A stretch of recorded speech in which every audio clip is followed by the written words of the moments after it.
Lata go down here, a common thing be Manapan the best Singapore go Chotamas or Remio Linjatine. NLD go Mepe Gajare, C man lane canyare, 3 matu, name 2, G do Luduji come here. Lata go down here, a common thing be Manapan the best Singapore go Chotamas or Remio Linjatine. NLD go Mepe Gajare, 3 matu, name 2, C man lane canyare, Pidu Luduji come here.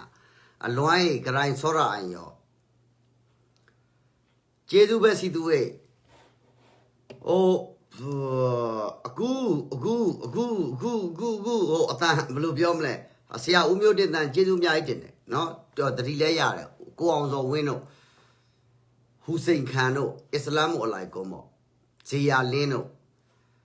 ကျွန်တော်အခုပြောချင်တာကကျွန်တော်တို့ဗမာပြည်မှာအစိုးရဝန်ထမ်းအဆက်ဆက်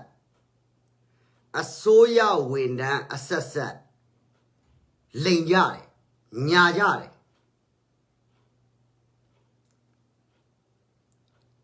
ဇလိုက်ဟူစိန်ခိုင်အကုန်လုံးအာဘွားပေါ့ကိုအောင်ကိုလက်တို့တွေအခုကျွန်တော်ပြောမဲ့စကားကိုတည်တည်ချာချာနားထောင်ဖို့လိုတယ်အဲ့ဒါဘာလဲဆိုတော့ခမားတို့ပြည်သူလူထုလည်းနားထောင်ဖို့လိုတယ်ဒီအခုကိုဗစ်ကိုဘယ်လိုပြောမလဲဥဆောင်ပြီးတော့တိုက်ဖြတ်နေတဲ့ဒေါက်တာမြင့်ထွေးတို့ဆရာမဒေါက်ခင်ခင်ကြီးတို့ဒီလူတွေလည်းတည်တည်ချာချာနားထောင်ဖို့လိုတယ်နီးစပ်ပြောရမယ်ဆိုရင်ဗျာနာဂစ်မှာလူတွေအများကြီးသိသွားတယ်လိန်နေခင်ဗျားတို့အစိုးရဝန်ထမ်းတွေကနီးမျိုးစုံနဲ့လိန်နေစစ်တပ်ကကောင်တွေကနီးမျိုးစုံနဲ့လိန်နေဒါပေမဲ့ကျွန်တော်ကြိုပြောပါမယ်ခစ်ချင်းမတူဘူးအခြေအနေချင်းမတူပါဘူးစိုင်းကိုကြီးလေးသတိရတယ်ခင်ဗျားတို့အခုဒေါက်တာမြင့်ထွေးတို့ဒေါခင်ခင်ကြီးတို့ဘလောက်ပြဿနာကြီးတယ်ဆိုတာကိုကိုတေးသေးချာချာသိဖို့လိုတယ်ဗမာပြည်သမိုင်းမှာဒေါက်တာမြင့်ထွေးတို့ဒေါခင်ခင်ကြီးတို့ဟာတကယ်ကိုတရခံဖြစ်သွားနိုင်တာတရခံဖြစ်သွားရုံနဲ့မဟုတ်ဘူးတဆွေလုံးတစ်မျိုးလုံးမှာဘဝပြတ်သွားနိုင်တဲ့အနေအထားရှိနေပြီအဲ့ဒါကဘာလဲဆိုတော့ဒေါ်အောင်ဆန်းစုကြည်ကပြောထားတယ်ကျမဟာကျမ်းမာရေးဝန်ကြီးကိုကြောက်နေရပါတယ်ဒီနေ့ဒီချိန်ဒီအခါမှာဗမာပြည်မှာအာဏာအရှိဆုံးကကျမ်းမာရေးဝန်ကြီးဌာနဆိုပြီးပြောထားတယ်အဲ့ဒါဒေါက်တာမြင့်ထွေးတို့ဒေါ်ခင်ခင်ကြီးတို့ဖမ်းပြီးတော့တေးသေးချာချာချီထားတာကိုဗစ်တိုက်ဖြတ်ရေးအဖွဲ့မှာဥက္ကဋ္ဌကြီးလဲဒေါ်အောင်ဆန်းစုကြည်ပဲကိုဗစ်တိုက်ဖြတ်ရေးအဖွဲ့မှာဥက္ကဋ္ဌကြီးလဲဒေါ်အောင်ဆန်းစုကြည်ပဲ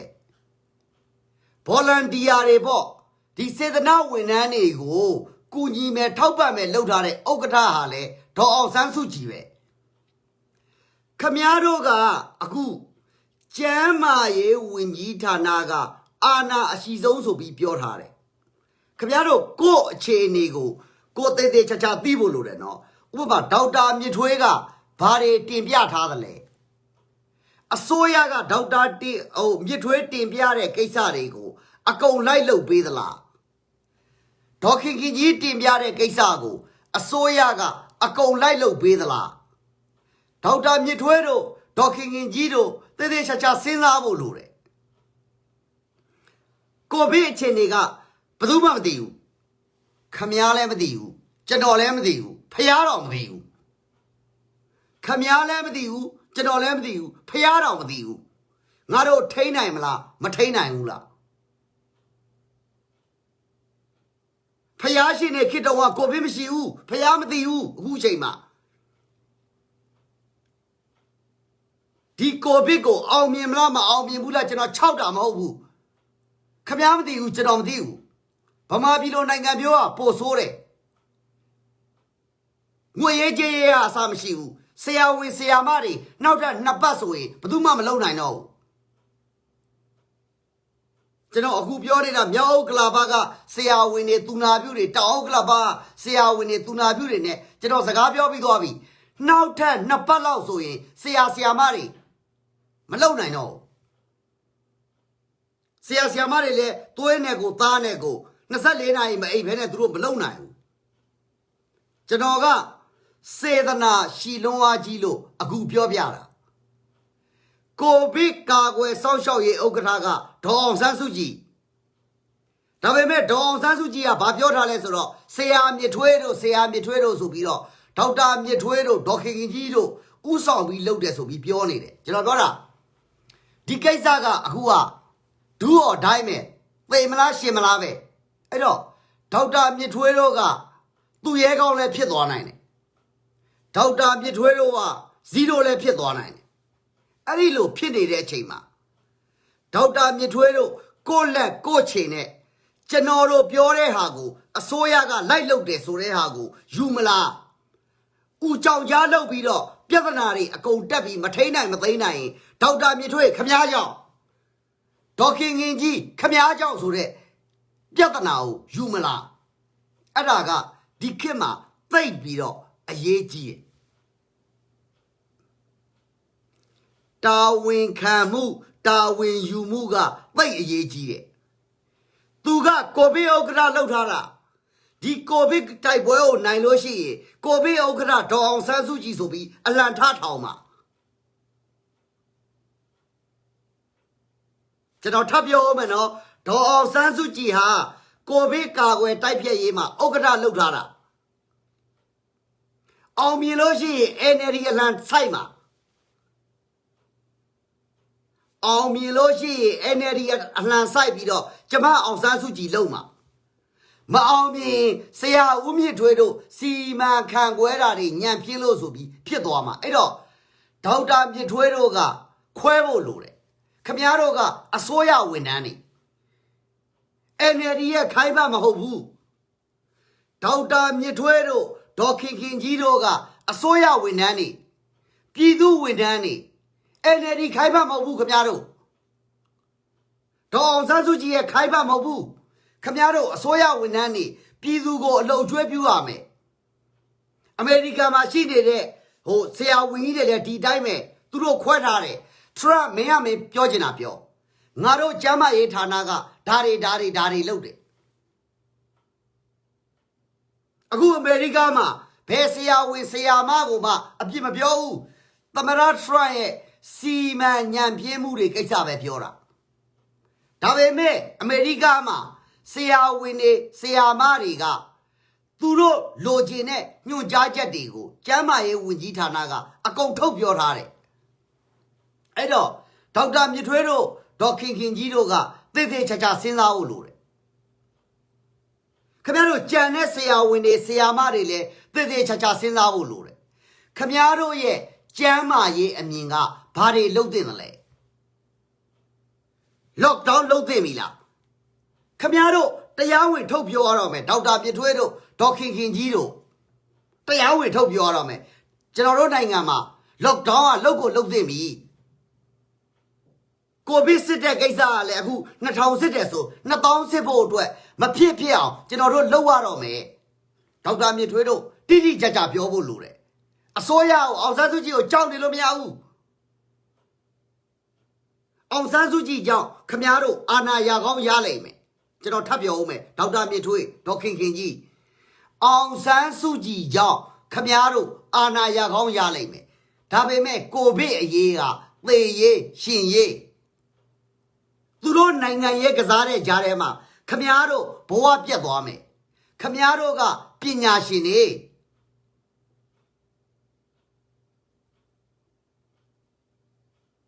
ဒီကိစ္စကဗမာပြည်ထဲမှာဘာဖြစ်လို့ကျမ်းမာရေးဝန်ထမ်းတွေရလဲဒီကိစ္စကိုမပြောတာလဲခင်ဗျားတို့ကျမ်းမာရေးဝန်ထမ်းတွေနောက်ထပ်2ပတ်ဒီပုံစံနဲ့တိုးမယ်ခင်ဗျားတို့နောက်ထပ်2ပတ်မခံတော့ဘူး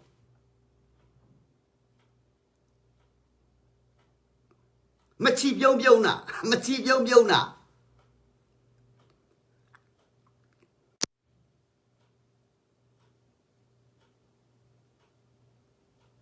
ကျွန်တော်တို့ကကိုဗစ်ကိုဖင်လန်နိုင်ငံမှာအခုလဲဒီနေ့လဲ60တိုးတယ်80တိုးတယ်ကျွန်တော်တို့တွေအလုပ်လုပ်နေတာကျွန်တော်တို့သိတယ်ဗမာပြည်မှာကိုဗစ်ဖြစ်တယ်ဆိုတာဒီလ8လပိုင်းမှာစဖြစ်တာကျွန်တော်တို့ကဇန်နဝါရီလတည်းကစပြီးတော့ဖြစ်လာတာအဲ့တော့ဒီကိုဗစ်ကိုကုမယ်ဆိုလို့ရှိရင်တယောက်ကပြက်ပြက်သားသားတာဝန်ယူရတယ်ကိုဗစ်ကုပြီဆိုလို့ရှိရင်ကိုဗစ်ကိုတိုက်ပြီဆိုလို့ရှိရင်ပြက်ပြက်သားသားတာဝန်ယူရတယ်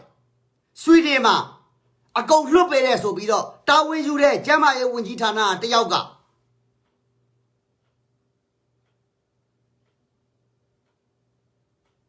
ခင်ဗျားတို့အခုဒါအမှန်တိုင်းပြောတာဒေါက်တာမြင့်ထွေးတို့ဒေါက်ခင်ခင်ကြီးတို့ခင်ဗျားတို့အောင်ဆန်းစုကြည်ကြောင့်အာဏာရတယ်ဟာငါဝင်ကြီးဖြစ်တာအောင်ဆန်းစုကြည်ကြောင့်အောင်ဆန်းစုကြည်ကိုသစ္စာခံလို့မရဘူးကျွန်တော်တို့ပြည်သူတွေကိုခင်ဗျားတို့အကျိုးပြုရမှာခင်ဗျားတို့ဆရာဝန်တွေကနာမည်ပြတ်နေပြီ NLD လွတ်တော်ကိုယ်စားလှယ်ဆရာဝန်တွေဘာမှသုံးစားလို့မရဘူး NLD ကဘာလဲဆရာဝန်အစိုးရရှောက်ပြောနေတာဘာမှသုံးစားလို့မရဘူး NLD လို့ဆရာဝန်တွေနာမည်ပြတ်သွားပြီ NLD အစိုးရဆရာဝန်အစိုးရတကဘာလုံးမှာအတော်ဆုံးဒီဟာတွေနဲ့ဖွဲ့ထားတဲ့ကဘာမှာအတော်ဆုံးအစိုးရခြေဥမှာမတန်မစွမ်းနဲ့တန်စွမ်းတာနဲ့ဒါပဲရှုပ်သွားတယ်အဲ့ဒါရှုပ်လို့ရတယ်အဲ့ဒါက2008ခြေကဥပဒေအခုဖြစ်နေတာကကိုဗစ်အခုဖြစ်နေတာကကိုဗစ်ခင်ဗျားတို့ဒေါက်တာမြင့်ထွေးဒေါက်ခင်ခင်ကြီးကျန်တဲ့ကျမ်းမာရေးဆရာဝန်ကြီးတွေကျွန်တော်လေးစားတယ်ဗမာပြည်မှာပုပ်ပွလေးလေးပြောရင်ဆရာဝန်လည်းများများဆဆရှိတာမဟုတ်ဘူးဗမာပြည်မှာပြည်သူလူထုကိုအကျိုးပြုတဲ့ဆရာဝန်လည်းများများဆဆရှိတာမဟုတ်ဘူး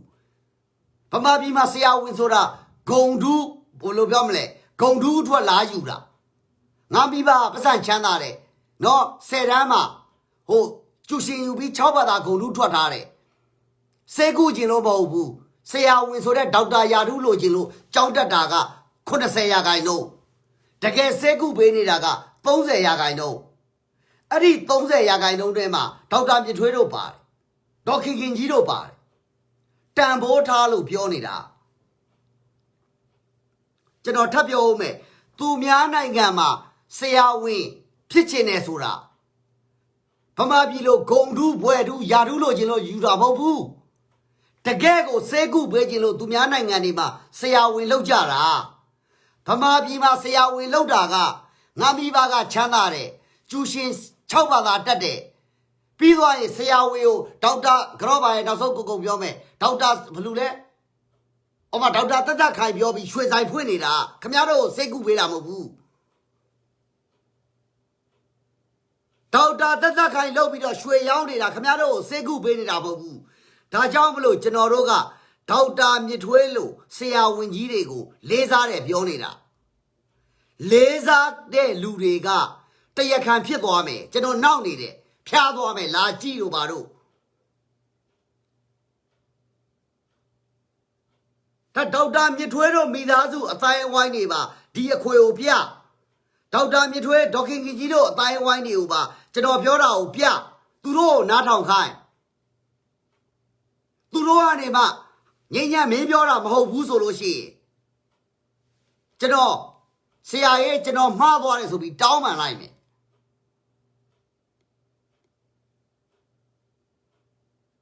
ကျွန်တော်ထပ်ပြောဦးမယ်နော်ဗမာပြည်မှာဆရာဝန်ဆိုတဲ့80ရာခိုင်နှုန်းလောက်က MBBS ဘယ်တရားရောက်ငါဆရာဝန်ဆိုပြီးလိုချင်တာပြည်သူကိုကုပေးတဲ့ကောင်ကနဲတယ်အခုဒေါက်တာမြင့်ထွေးတို့ဒေါက်ခင်ခင်ကြီးတို့က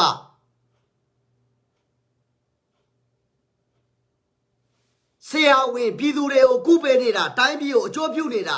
တန်ဖိုးထားတယ်ကျွန်တော်နောက်တာ positive ခင်ခင်ကြီးတို့ negative ခင်ခင်ကြီးတို့ကျွန်တော်နောက်တာပဲကျွန်တော်တန်ဖိုးထားတယ်တန်ဖိုးထားလို့ကျွန်တော်အခုပြောနေတာအဲ့ဒီအပြင်မှာမှဒီကိုဗစ်ယောဂါဟာနောက်เสียမဟုတ်ဘူးအထက်ကအမေကိုနာခံပြီးလှုပ်နေလို့မရဘူးလက်တွေ့မှာဘာတွေဖြစ်နေပြီလဲလက်တွေ့မှာဘာတွေဖြစ်နေပြီလဲငါတို့သူနာပြုတွေငါတို့ဆရာဝန်တွေငါတို့ကျမ်းမာရေးလုပ်သားတွေ လောက်ခံနိုင်ရရှိသေးလဲအဲ့ဒါကိုအရင်တွက်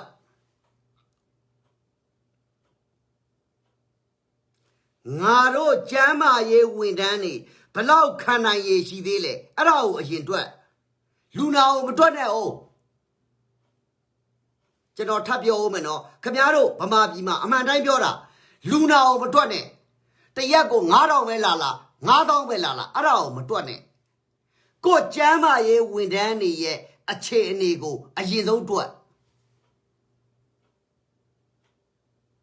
ငါတို့ကျမ်းမာရေးဝန်ထမ်းအင်အားဘလောက်ရှိသေးလဲငါတို့ကျမ်းမာရေးဝန်ထမ်းတွေဘလောက်ခံနိုင်ရရှိသေးလဲအဲ့ဒါကိုအရင်ဆုံးတွက်ကျွန်တော်တို့တစ်နှစ်ပတ်လည်လုံးဒီကိုဗစ်ကိုဖင်လန်နိုင်ငံမှာကျွန်တော်တို့နှီးမျိုးစုံနဲ့လူကြီးတွေလောက်တာကိုကျွန်တော်တို့သေသေးချာချာစောင့်ကြည့်နေတာဒီနေ့ဒီရက်မှာပဲကျွန်တော်တာဝန်ကျနေတဲ့ဆေးကမ်းမှာဆေးရုံမှာကိုဗစ်လူနာရှိနေတယ်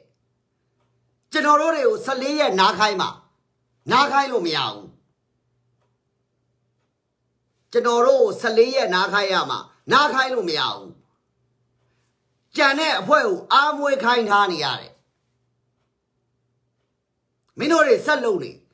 လူနာတွေရှိနေလေအဲ့လူနာတွေနဲ့မင်းတို့နဲ့ဆက်လုံနေမင်းတို့ရသေးတယ်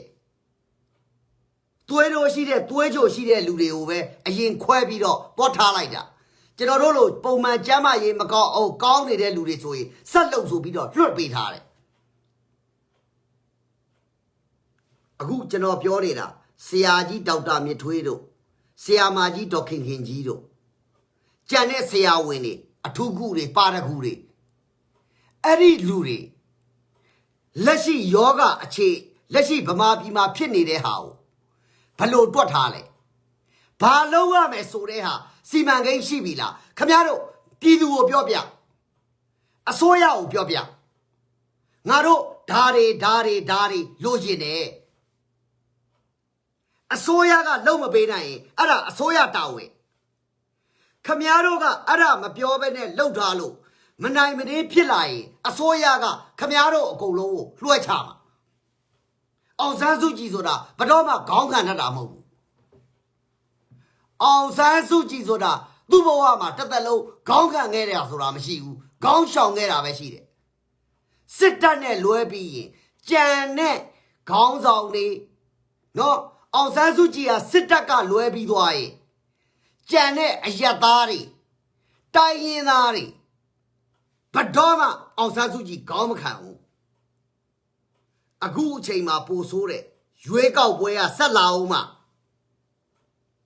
ရွေးကောက်ပွဲကလာအောင်မှခမရတို့ဆရာဝန်တွေအမားလို့ပြောလိုက်တယ်ဆိုတာနဲ့ကြံတဲ့ပါတီတွေကပါခမရတို့ခေါင်းကိုအကုန်ထုမှာဒါကြောင့်မလို့ဒေါက်တာမြင့်ထွေးတို့ဒေါက်ခင်ခင်ကြီးတို့သေးသေးချာချာပြက်သားသားခမရတို့အစိုးရကိုပြောတဲ့ပြည်သူလူထုကိုအသိပေးတဲ့ခမရတို့ပြောခိုင်းနေခမရတို့လိုချင်တဲ့ဟာကိုအစိုးရလုပ်ပေးလားခမရတို့ကျမ်းမာရေးဝန်ထမ်းတွေပညာရှင်တွေကျမ်းမာရေးဝန်ထမ်းတွေပညာရှင်တွေလိုချင်တဲ့ကိစ္စဖြစ်တဲ့ကိစ္စကိုအစိုးရကလိုက်လုပ်ပေးသလားဆောင်ရွက်ပေးသလား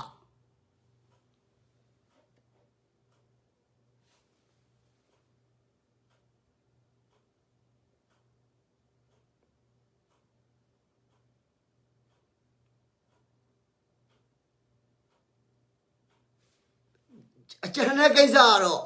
မနှမ်းခိုင်းကျေးဇူးအများကြီးတင်တယ်ကျန်တဲ့ကိစ္စကတော့ကျွန်တော်ဘာမှမပြောဘူးခင်ဗျားတို့ဒေါက်တာမြင့်ဘယ်လိုပြောမလဲဆရာကြီးဒေါက်တာမြင့်ထွေးတို့ကျွန်တော်နောက်ပါတယ်နော်ဒါကျွန်တော်အမှန်တိုင်းပြောတယ်ဆရာမတော်ခင်ခင်ကြီးကျွန်တော်အမြဲတမ်းနောက်တယ်ခင်ဗျားကို positive ခင်ခင်ကြီးတို့ negative ခင်ခင်ကြီးတို့ကျွန်တော်အမြဲတမ်းနောက်တယ်အခုကကျွန်တော်မနောက်ဘူးခင်ဗျားကိုကျွန်တော်အတီးပြောတာအခုကကျွန်တော်မနောက်ဘူးခမရတို့ကိုလေးစားလို့ကျွန်တော်ခမရတို့ကိုအဲ့ဒါအတိပေးတာဝေဖန်တယ်ဆိုတာအပြူသဘောနဲ့ဝေဖန်တာခမရတို့အထွတ်တင်မဟုတ်ဘူးတိုင်းပြည်အတွက်ကိုပါဝေဖန်တာဒီခမရတို့ဒီထဲမှာရှိနေတဲ့လူတွေပြောသလို14ရက်ပိတ်လို့မရဘူး 14ရက်ပိတ်လို့မရဘူးတကယ်ပိတ်ပြီဆိုရင်အနည်းဆုံး6ပတ်ပိတ်ရတယ်ဘယ်လိုပြောမလဲဒီမှာဂျာမနီမှာပဲသွားကြည့်ကြည့်ဖင်လန်မှာပဲလာကြည့်ကြည့်ဒိန်းမတ်မှာပဲသွားကြည့်ကြည့်တကယ်ပတ်ပြီးပိတ်ပြီဆိုလို့ရှိရင် lockdown ချမယ်ဆိုရင်6ပတ်မချဘူးဆိုရင်စကားမပြောနဲ့ဗမာပြည်အနေထားအရာခမရတို့ဆရာဝန်ကြီးတွေဆရာမကြီးတွေဘာဖြစ်ချင်တာလဲဘာလုပ်ချင်တာလဲကိုကျမ်းမာရေးဝန်ထမ်းတွေကအခြေအနေဘလို့ရှိလဲ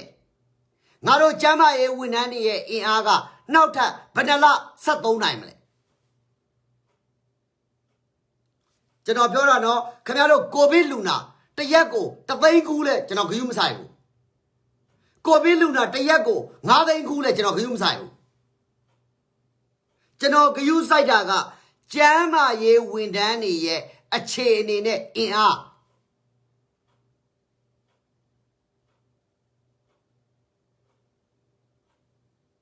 ခင်ဗျားတို့အစိုးရကိုပြောရင်လေကျွန်တော်တို့ကျမ်းမာရေးဝန်ထမ်းတွေကတော့နောက်ထပ်2လလောက်ဆိုရင်အင်းတွေကုန်ပြီအားတွေကုန်ပြီကျွန်တော်တို့ကျမ်းမာရေးဝန်ထမ်းတွေကအခုတနိုင်ငံလုံးစုမှ3သိန်းလောက်ပဲရတော့မယ်လူနာ10သိန်းလောက်ဖြစ်နေပြီဒါမျိုးတွေကိုသေသေးချာချာတင်ပြဖို့လိုတယ်ကျွန်တော်ပြောတာလူနာကိုခေါင်းထဲမထဲနဲ့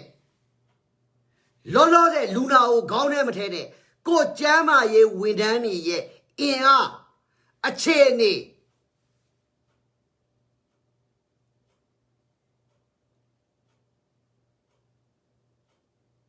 အဲ့ဒါသိအရေးကြီးတယ်ဒါဗမာပြည်ကခင်ဗျားတို့ဆရာဝန်ကြီးတွေအကုန်သိတယ်ကျွန်တော်ပြောတယ်အမေရိကမှာရှိနေတဲ့ဒေါက်တာဇေယျာသက်ကျွန်တော်အရန်လေးစားတယ်သူပြောရင်မှန်မှန်ကန်ကန်အမြဲတမ်းပြောတယ်အောင်ဆန်းစုကြည်ကခေါ်ထားတာအဲ့ဒီရန်ဆိုတဲ့ကောင်ဆရာဝန်အောင်ဆန်းစုကြည်ရဲ့အကြံပေးကအဲ့ဒီရန်ခင်ဗျားတို့ငပိရေတော့တိုးစရာစားပြောတဲ့ကောင်အောင်ဆန်းစုကြည်ရဲ့အနားမှာအကြံပေးနေတာကငပိရေတော့တိုးစရာစားဆိုတဲ့ကောင်ဒါတွေကတိုင်းပြည်မှာပြဿနာရှိတယ်အောင်ဆန်းစုကြည်ဆိုတာကဟုတ်ဘာကောင်တွေအခုမှနိုင်ငံရဲ့အကြံပေးဆိုလို့ရှိရင်တန်းဆိုးနိုင်ကွန်မြူနစ်လက်နက်ချဒါမျိုးတွေကိုအနားမှာခေါ်ထားတာကိုဆရာဝန်ကြီးတွေအကုန်နာမည်ပြတ်သွားမယ်ကိုဆရာဝန်ကြီးတွေပါနာမည်ပြတ်သွားမယ် NLD စိတ်ဝင်စားနေတာရွေးကောက်ပွဲကိစ္စသူတို့မဲနိုင်ဖို့ကိစ္စဒေါက်တာမြင့်ထွေးကိုခေါင်းထဲထည့်မထားဘူးသူခေါင်းထဲမှာရှိတာမြင့်ထွေးနေလို့မအောင်မြင်နောက်တစ်ကောင်ကို तू ဟိုဘယ်လိုပြောမလဲကျမ်းမာရေးဝန်ကြီးခန့်မှာဒေါက်တာမြင့်ထွေးကို तू ခေါင်းထဲမှာထည့်မထားဘူးဒေါက်တာမြင့်ထွေးကစစ်တပ်ကလာတာမဟုတ်ဘူးခင်ကြီးကိုခေါင်းထဲမှာထည့်ရင်ထည့်ထားလိုက်မယ်ဘာဖြစ်လို့လဲဆိုတော့ခင်ကြီးကစစ်တပ်အတိုင်းဝိုင်းရဖြစ်နေလို့ဒါကအောင်ဆန်းစုကြည်ကိစ္စ NLD ကိစ္စခင်ဗျားတို့ပြည်သူတွေကအကုန်သေသွားမှာကိုဗစ်နဲ့အခုပြောနေတဲ့ကောင်တွေအိတ်ရေးဝရတယ်ဆိုတဲ့ကောင်ထွက်လာခဲ့မင်းတို့တရက်ကို6နာရီအိတ်နိုင်တယ်ဆိုတဲ့ကောင်တွေထွက်လာခဲ့အိတ်ဆေးမပါပဲနဲ့ထပ်ပြောဦးမယ်မင်းတို့ဗမာပြည်မှာတစ်စတဲ့အိတ်တာ6နာရီအိတ်နိုင်တယ်ဆိုတဲ့လူ10ရာခိုင်နှုန်းမရှိဘူးထပ်ပြောဦးမယ်နော်ဗမာပြည်မှာ6နာရီဇက်တိုက်ကောင်းကောင်းအိတ်ရတဲ့လူဆိုတာ10ရာခိုင်နှုန်းမရှိဘူးပြည်သူလူထုကရက်ွက်တွေထဲမှာနေတာဗမာပြည်ကလူတွေကကိုခံအလိုလိုနေရင်းနဲ့ကြနေတယ်တရက်ကိုကြက်ဥနှလုံးစားတိုင်းတဲ့လူတော်မှတော်တော်ရှားတယ်ဗမာပြည်ကပြည်သူတွေစင်းရဲတယ်ဒါကိုသိနေလို့ခမားတို့ပြဿနာတွေတက်ရင်လွှဲချခံရမယ်နော်ခေါင်းခံရမယ်နော်အဲ့ဒါကိုပြောနေတာဒီထဲမှာပြောချင်တဲ့လူပြောပါပေါ့ငါတို့ကတော့ကြက်ကိုအကောင်လိုက်စားတယ်ဝက်ကိုအကောင်လိုက်ပါဇက်ထဲမောင်းမှသွင်းတယ်နွားကိုအကောင်လိုက်စားတယ်ဆိုတာခမားတို့ဒီထဲမှာပါတာလူနည်းစုလေ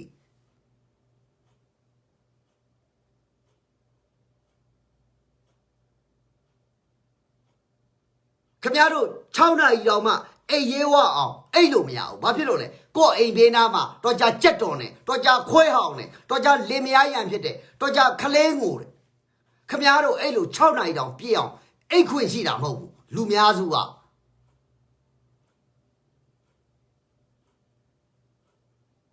ဒါကြောင့်မလို့ဆရာကြီးဒေါက်တာမြစ်ထွေးတို့နော်ဒီမှာရှိတဲ့ဆရာဝန်တွေပါကြည့်ရင်ကြည့်နေတယ်ဆရာကြီးဒေါက်တာမြစ်ထွေးတို့ဒေါ်ခင်ခင်ကြီးတို့ကြံတဲ့ဆရာဝန်တွေရောဆရာမတွေရောသေသေးချာချာခမားတို့စဉ်းစားဖို့လိုတယ်သေသေးချာချာခမားတို့စဉ်းစားဖို့လိုတယ်ငါတို့ဗမာပြည်ကိုကိုဗစ်နဲ့ဘာတွေလုပ်သင့်လဲအစိုးရကိုလည်းပြောပြည်သူသိအောင်လည်းပြောအစိုးရကိုလည်းပြောပြည်သူသိအောင်လည်းအသိပေးခင်ဗျားတို့ပြည်သူသိမှဒေါက်တာမြစ်ထွေးရတော့ဟေးဒါတွေပြောထားတယ်အောင်ဆန်းစုကြည်လိမ့်နေတာအစိုးရလိမ့်နေတာခင်ဗျားတို့ဘက်ကအဲ့တော့မှပြည်သူကရက်မှာအဲ့လိုမဟုတ်ရင်ညီဘောတွေရပါမြစ်ထွေးမကောင်းလို့ခင်ကြီးမကောင်းလို့ဆိုပြီးလက်ညှိုးလာထိုးမှာခင်ဗျားတို့တန်ဖိုးထားလွန်အားကြီးလို့လေးစားလွန်အားကြီးလို့ကျွန်တော်ကအခုလိုပြောနေတာကျမ်းမာရေးဝန်ထမ်းတွေနော်ကျမ်းမာရေးဝန်ထမ်းတွေအထူးသဖြင့်သူနာပြုတွေဗမာပြည်မှာသူနာပြုတွေဟာတနာစရာအကောင်းဆုံးထဲမှာပါတယ်လစာလေးတွေက2သိန်းတို့3သိန်းတို့နဲ့အခုတကယ်ဖြစ်ရင်အိတ်ဆရာတွေဆရာမသူနာပြုတွေအသေးအတန်လုပ်နေရတာသူတို့မှအင်အားမရှိတော့ဘူးသူတို့အများဆုံးလုပ်တိုင်းလို့ရှိရင်ဟိုဘယ်လိုပြောမလဲသူတို့အများဆုံးလုပ်နိုင်ရင်နောက်ထပ်ကျွန်တော်ပြောရတဲ့၄ဘတ်ပဲဗမာပြည်ကဒီပုံစံတိုင်းဆက်သွားနေကျမ်းမာရေးဝန်ထမ်းတွေရဲ့ဟိုခံနိုင်ရည်စွမ်းအားနဲ့လုံနိုင်စွမ်းအား၄ဘတ်ပဲတလပဲကျွန်တော်မှားပါစေကျွန်တော်ဆူတောင်းတယ်ထပ်ပြောမယ်နော်ကျွန်တော်မှားပါစေကျွန်တော်ဆူတောင်းတယ်အာရဖတ်ရဲ့ကျမ်းမာရေးကိစ္စကျွန်တော်မှားပါစေလို့ကျွန်တော်ဆူတောင်းတယ်ခမားတို့ဗမာပြည်မှာအခုရှိနေတဲ့ကျမ်းမာရေးဝန်ထမ်းတွေဆရာဝန်ကြီးတွေရောဆရာဝန်မတွေရောဆရာဝန်ငယ်ငယ်လေးတွေရောဆရာဝန်ဘိုက်ထဲရဆရာဝန်သေးသေးလေးတွေပါသူနာပြုတွေပါခမားတို့နောက်ထပ်အများဆုံးဒီကျမ်းမာရေးဝန်ထမ်းတွေရဲ့ခံနိုင်ရည်ဟာ၄ဘတ်ထက်မပိုဘူးအဲ့ဒီလောက်ဆိုရင်တော့သဘောပေါက်တော့အားလုံးပဲကျေးဇူးအများကြီးတင်ပါတယ်ကျွန်တော်နဲ့ကိုထေးလွင်ဦးနဲ့ဇွန်ကနေအင်တာဗျူးရှိလို့ပါခင်ဗျားတို့အကုန်လုံးကြည့်ရမယ်ဒေါက်တာမြစ်ထွေးဒေါက်ခင်ကြီးဦးဆောင်နေတဲ့ကျမ်းမာရေးဝန်ထမ်းတွေခင်ဗျားတို့သေးသေးချာချာစဉ်းစားကြပါပြည်သူကိုလည်းအသိပေးပါအစိုးရကိုလည်းအသိပေးပါဟိုအေယာဝတီမြစ်ဆုံကော်မရှင်လို့မလုပ်နဲ့အေယာဝတီမြစ်ဆုံကော်မရှင်လို့မလုပ်နဲ့ခင်ဗျားတို့အခုဒေါက်တာမြစ်ထွေးတို့လုပ်နေတာအေယာဝတီမြစ်ဆုံကော်မရှင်လို့လုပ်နေတယ်မလုပ်သင့်ဘူးပြောတယ်ဟိုမှာတမရခင်ဗျားတို့မလုပ်သင့်ဘူးပြောတဲ့ဟာကိုဖွက်ထားလိုက်သလိုပဲခင်ဗျားတို့တွေအကုန်ဘဝပြက်လိမ့်မယ်အားလုံးပဲကျေးဇူးအများကြီးတင်ပါတယ်ဗမာပြည်မှာဆရာဝန်အစိုးရအုပ်ချုပ်နေတာအားလုံးပဲကျေးဇူးအများကြီးတင်ပါတယ်ထပ်ပြီးတွေ့ကြသေးတာပေါ့